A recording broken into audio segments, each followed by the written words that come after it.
as a parent, I probably want to first start off with understanding why my child is drawn to this friend or to this group of friends. So our temptation is to jump right into forbidding relationships, or maybe the opposite is just to say, well, what can I do about it?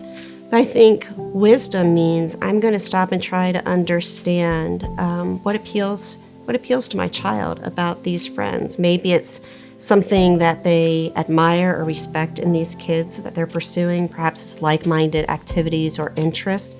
And those things make sense to us. We're drawn to relationships that way as well. So I want to affirm those things in my child while also helping them to see the negative, to be aware of maybe the stumbling blocks or how it could lead them down the wrong path. So before trying to forbid a relationship, I want to try to win my child over into thinking about and evaluating their own relationships, and maybe even watching them make better choices. Now, the struggle is a lot of times our kids don't do that, right? And so the question is, when do I need to step in?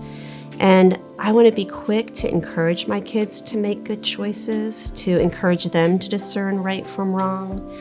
And then when they're not, then I'm going to look for ways to move them away from the relationship. And that might be behind the scenes, keeping my teen busy, not having them available when they are asked to go places with a negative friendship or with a negative influence. But then I also want to find positive ways of putting positive influences in their life. Things like mentors or other friendships or relationships. I want my child to be proactively busy in good ways, and that could be getting them more involved in youth group. It could be inviting people over and having people over for cookouts or dinners. So I'm limiting the negative influences, but I want to invite in positive influences for my kids. The last thing I'd say is you and I cannot underestimate the need for our involvement in our teenagers' lives. And unfortunately, I think parents think that teenagers don't want us or need us.